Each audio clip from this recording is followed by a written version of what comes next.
Good morning.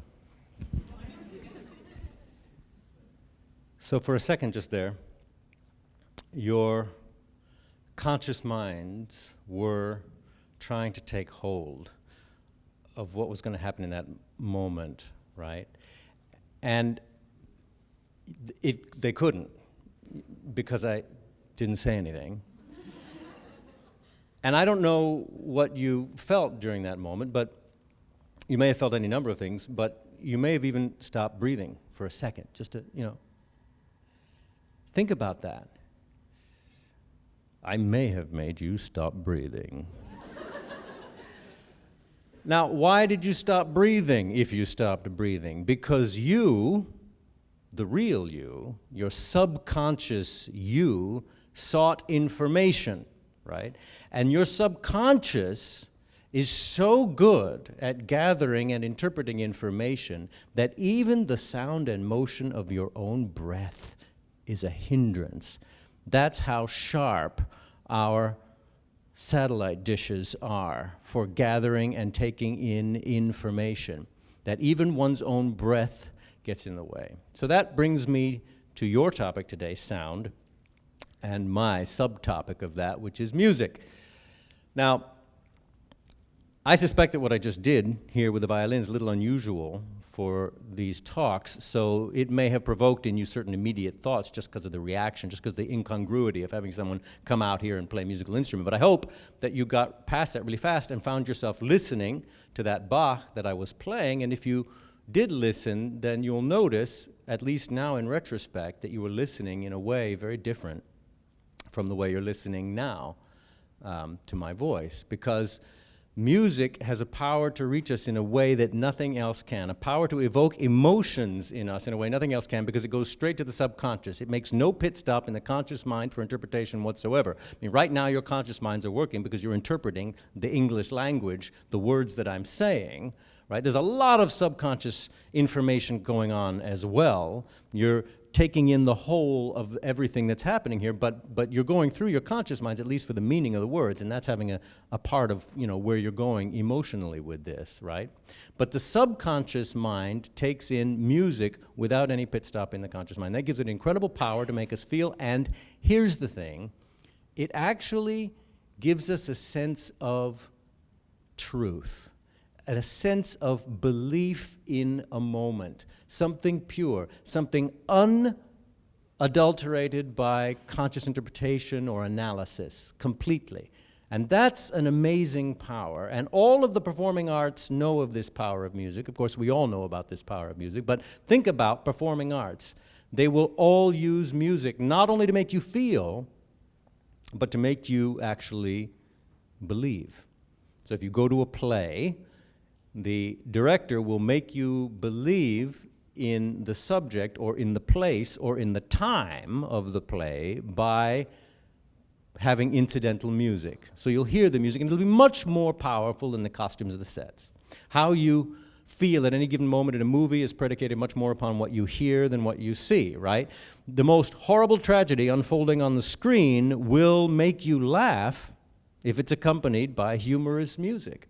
Moreover, your conscious mind will turn cartwheels to rationalize what you're seeing on the screen with what you know to be true, having been so told by your ears. The rational conscious mind cannot trump the subconscious mind. The eyes cannot trump the ears. You'll say something like, well, it's a flashback, or it's not really happening, it's a joke, that didn't really happen. I mean, you will actually consciously turn your understanding of what you see on the screen around based on what you are hearing. Even abstract visual art, meant to act only on our emotions, doesn't have that same power of music. Our visual sense is our primary sense for making our way in the world, and it can hardly let go of interpretation, because it's interpreting, a mile a minute. So it's very hard for vision to let go of interpretation. I mean, that's true of all our senses, but for vision, it's the most automatic. We interpret. It goes through our conscious minds, which is why if you stand next to an abstract painting or sculpture in any museum in the world long enough, you will eventually hear someone say to his or her significant other, but what's it supposed to be? Which is not a question that we ever ask when we listen to music, because we know we're going to take that in deep. We're there to feel. We're not there to interpret. So we know that right from the beginning. I'm going to take a moment and put this down.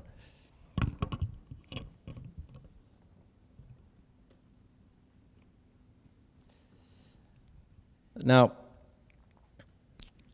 we've known this power of music for a very, very long time. Since antiquity, people have talked about it. Artists, philosophers, even scientists have discussed this power of music. But now, science is giving us a much more clinical picture of this power of music, because advances in neural imagery are showing us all the areas of the brain that are affected when we listen to music, and it's many, many more than were previously suspected.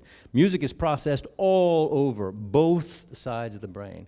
Primarily, music is processed in an older, deeper center of the brain than is cognition, right? Which is in the prefrontal cortex, right? Which is why people who have suffered cognitive damage through trauma or through disease, Alzheimer's patients, for example, and they may have lost all memory, may have lost all language, can't understand, cannot remember anything, such a person will nevertheless finish a song you start, complete with all the words that they may have ever learned at any time, no matter how many verses they were growing up. Why? Because those words are no longer processed here in the front in the language center. Those words are attached to the music.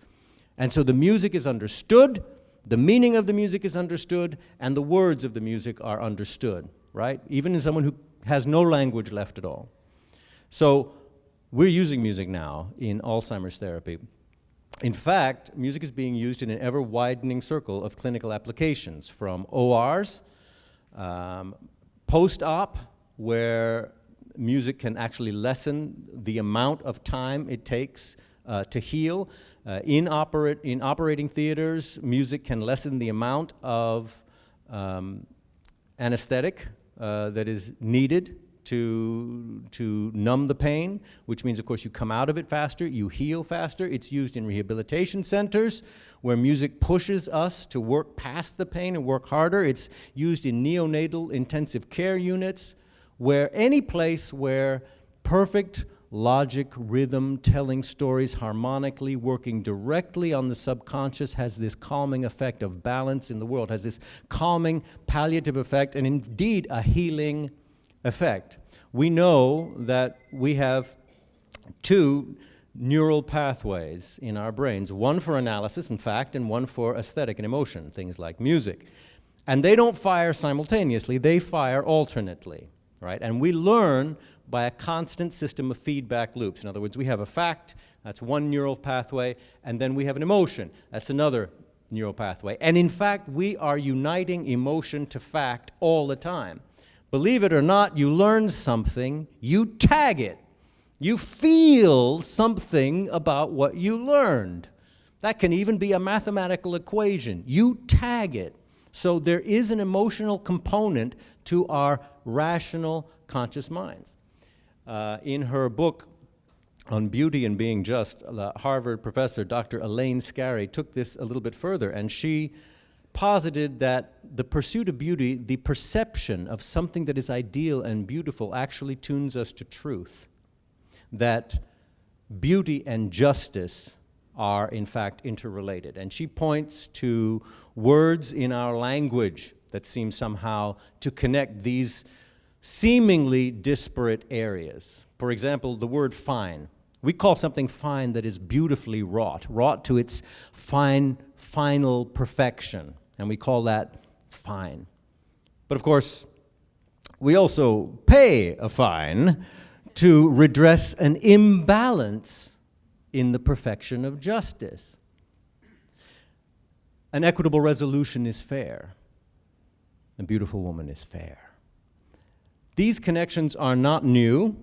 Keats famously having written that truth is beauty, beauty truth, that is all ye know on this earth, and all ye need to know. And he was perhaps poeticizing Plato, who said, "For now we find that the power of truth has taken up an alliance with the nature of the beautiful.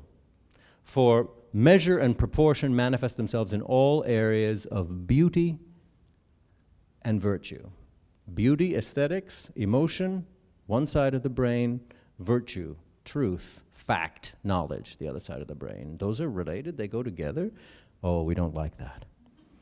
No, particularly in the West, for a very, very long time, we don't like that. We want those very much separated. And it makes sense, of course, because you've got one side for analysis and you've got the other side for aesthetics. They are separate. But we try and sort of eliminate that feedback loop. We know very well that our rational discourse can be hijacked by our emotions, and so we really have this idea that we're going to keep separate our emotions from what we know, from our rational minds. But does anyone in this room think that that's really the way the world works? It'd be lovely. At home, you may act on something that you understand cognitively, dispassionately, but do you really think the conscious mind is in the driver's seat when it comes to change in this world?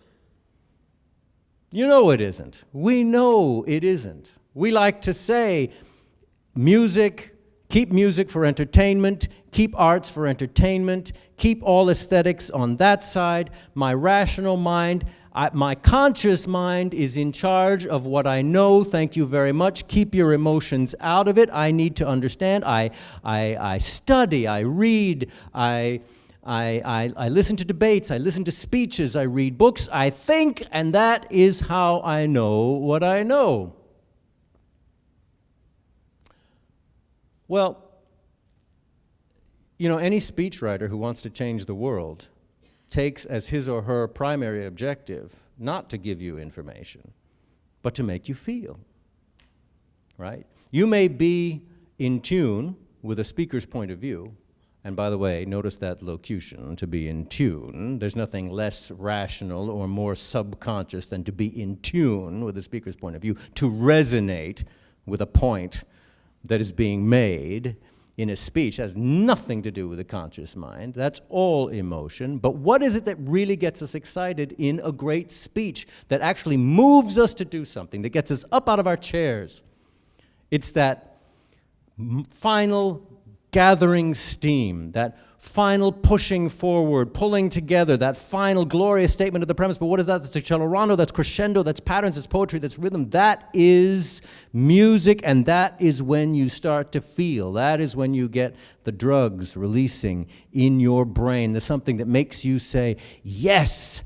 It's not what the fact was, it's how that fact was delivered. And if you've ever heard me speak on this subject before, you know my favorite example of this is to look at any of our great speakers. And what do they speak in? They speak not in fact, they may speak in fact, actually many of them speak in only quasi-fact, but what they do is they speak in music. They speak in rhythm, they speak in poetry.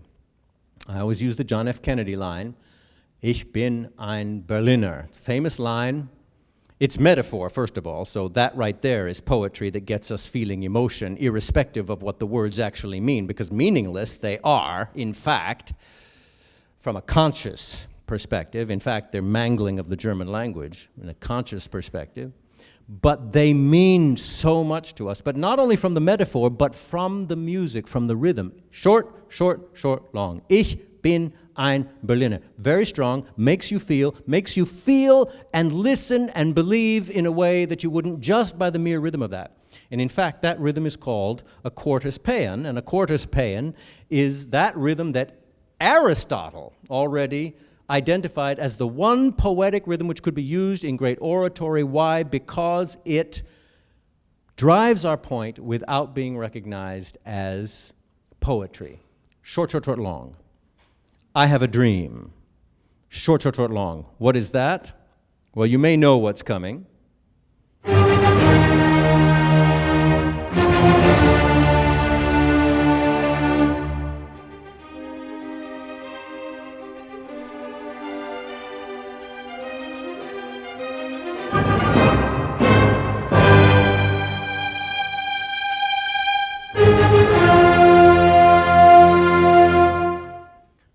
Right. Listen to Beethoven's Fifth Symphony for any length of time, even just a few minutes, and you will feel yourself in the presence of something bigger, something universal. I mean, this was only a few seconds, and maybe even in this short amount of time, you felt that you were in the presence of some larger universal truth, something bigger, something universal, something true, something real, something that is actually we all have in common and that we therefore know is true. Now, music, it does that. That's what music has always done. And it's always been discussed from antiquities through until today. It has always been discussed. In Bach's time, in the Baroque period, it was taken as a fact that every single piece of music tunes our emotions. And it really, really works. So here's a challenge. In the next day or two or whenever, do what you normally do to relax or to unwind, whatever that is. I mean, just any time that you're not actually working, right? But consciously do this experiment. You know, do what you normally do. But at least one day, soon, instead of that, right, listen to music. It doesn't have to be for an hour. Half an hour would be tremendous. And close your eyes and really listen to great music. Listen to Bach. Put a piece of music by Bach and listen to it, right? 15 minutes and close your eyes and listen to Bach. Listen to the Goldberg variations, right? And then after that, ask yourself how you are. You're going to feel deeper. You're going to feel wider. The perfect logic of Bach's harmonies, acting directly on your subconscious, will have tuned you to a sense of something larger, of a sense of the universal, of a sense of your place in the world, in fact. So ask yourself after you've done that, close your eyes for 15 minutes. I mean, take this as a challenge. I'm asking you for 15 minutes. It's going to be for you, not for me. And listen to it for 15 minutes, and then ask yourself how you are. In fact, take it another step further. Ask who you are. Wagner and his erstwhile acolyte, the philosopher Friedrich Nietzsche, based much of what they did on the writings of Schopenhauer. Schopenhauer said that the world is blind will. And our individual wills, reflection of that, keep us in a constant state of misery because our individual wills are always questing after the next big thing. What's special? What can I do? What can I find? What's next? And you all know that no matter how hard you work, and no matter how long it takes or how short it takes for you to achieve the next thing, whatever that wonderful success, that wonderful new toy, that wonderful new gadget, that wonderful new person, that wonderful new place, that wonderful new job, that wonderful new dress, that wonderful new whatever, by Wednesday, you need something new. It's done. It's over. What's next? What comes next? In fact, the bigger the success, sometimes the greater the letdown because you worked for it, but guess what? You're still questing after something else because that is the will that keeps us needing to quest after something. Now, in view of this, Schopenhauer said that empathy with our fellow sufferers, since we all suffer, was the only reasonable basis for a system of morality. Nietzsche disagreed. He said, well, that's just the way the world is, right? I mean, that's the way we are. We strive, we struggle, we contend, we vie, we compete, and we suffer. Suck it up. That's a paraphrase. But they've all agreed, everyone agreed, that music had the power actually to pull you out of that. In the moment that we perceive something ideal, like when we're listening to a symphony, at that moment, at the split second, we sense ourselves in the presence of something that is fine, something that is beautiful, as we sense ourselves seeing something beautiful, as we are therefore in that moment in pursuit. We are taken to a purely observational state. And in that moment of pure observation, of seeing something beautiful, we are freed from ourselves. We are pulled out from our own moment, from our own ego, from our own will, from our own striving, even if just for that second. But what does that do in that second? Well, in that second, those satellite dishes are full on. We are full on because we are even freed of ourselves, right? We have stopped breathing. In that moment, we are in full uptake mode and open to perceive. And those are the moments when we are actually able to go outside and stretch our own ability to perceive. And so suddenly here we have a connection between cognition, right, and emotion. The pursuit of beauty actually expanding our ability to perceive. Now, we have so many myriad examples of young people, for example, who were maybe in very limiting situations, but who found a new way of expressing, a new way of thinking, a new way of believing through the power of music. You know, one of the best examples of that, actually, in our line, my line, is one of America's greatest gifts to the world of music. Was a young man who was in trouble, who was skipping school, getting in fights, getting brought home daily by the police. And one day, as he was getting ready to skip school during a music assembly, when it was very easy to skip school because everybody's facing forward, the lights are down, nobody's paying attention, you just duck right out the back. He was very, very happy about the fact that there was a music assembly that day. Had one foot out the door when George Gershwin heard the violinist on stage actually play this tune. This is a classical tune, probably the very first classical tune in our history with a blue note in it. And it stopped George Gershwin in his tracks.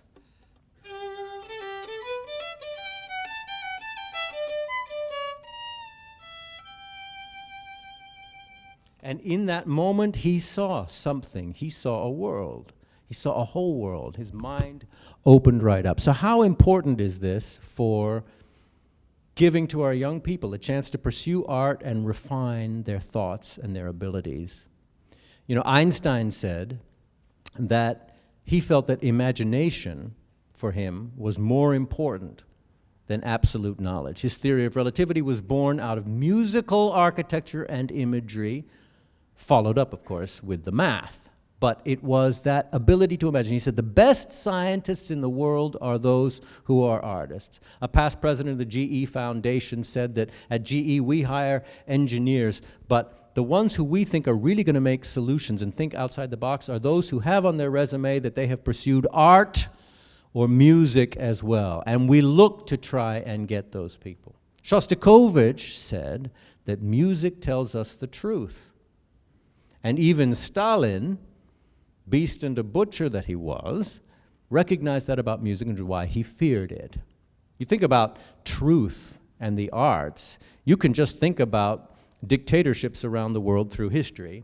If you look at dictatorships around the world through history, you will find that 95% had to clamp down on musicians. Now, why would you think a dictator would have to clamp down on a musician? That doesn't make sense. On the writers, yes. On the newspapers, absolutely. Once you have abrogated free speech and freedom of assembly, all of those things that you need to do to keep yourself in power, why would you ever have to clamp down on musicians? Because as Shostakovich said, music actually tells us the truth. So that's going to bring me to two final points. One of which is that we need in culture to give our young people, not to mention ourselves, but particularly our young people, particularly our children before age 7, throughout, but 7, science tells us that the brain, though it is changing throughout our entire lives, is changing unbelievably fast in those first years of life. The chance to pursue music, to practice the pursuit of beauty, to practice the pursuit of aesthetics. I say that we limit our pursuit of the arts and beauty actually to the detriment of our ability to think and to perceive truth. Nowadays, we are bombarded by short-term emotional triggers to make us feel quickly something big, fight or flight. And I feel that we are having our subconscious understanding, ability to think in terms of emotional understanding, actually blunted today by the fact that we do not engage, for the most part, or less than we did, in unfolding beauty, unfolding storylines, emotional development on a human scale, right? I mean, in the past, most of our movies kind of acted on the speed of life. Now, some do, but most of our movies now are so much faster than the speed of life that they actually have to put in a scene of two people actually sitting and talking so that we can actually relate. I mean, we're there, you know, for the speed of it, but then we wouldn't even relate without that conversation. And that'll bring me to something that I don't know what kind of a reaction I'm going to get here today from you all. This. Now, I was listening to that introduction, and I see everyone, you know. I don't know what social media you're on. You could be on any one of a number of them. But I'll tell you this, you know, and on the other hand, I'm sort of preaching to the choir because you're all here, you know. I mean, so when I say that face-to-face is where those antennae are up, or where we develop, where we perceive, and that can only really be done in community. And one thing about going to a performing art is that not only does it unfold over time, that you have to engage in. I mean, you can do that reading a long novel or studying something or working hard at music, right, or painting or doing anything. But it is also a social act, right? You're there together with other people, hopefully people that you know. Now, I don't know if you know, I don't know, in here, perhaps maybe, you know, nobody knows anybody in here, you know, and you just came here this morning and now you're going to go away and maybe you won't meet anybody, or maybe you do, and if you do, that's fantastic. But one thing that this does right here, right, is it allows us to be in incessant communication with others. Well, guess what incessant communication is? It's not communication. It's a way of keeping in touch without actually really feeling with all of our subconscious senses that understand and develop, right?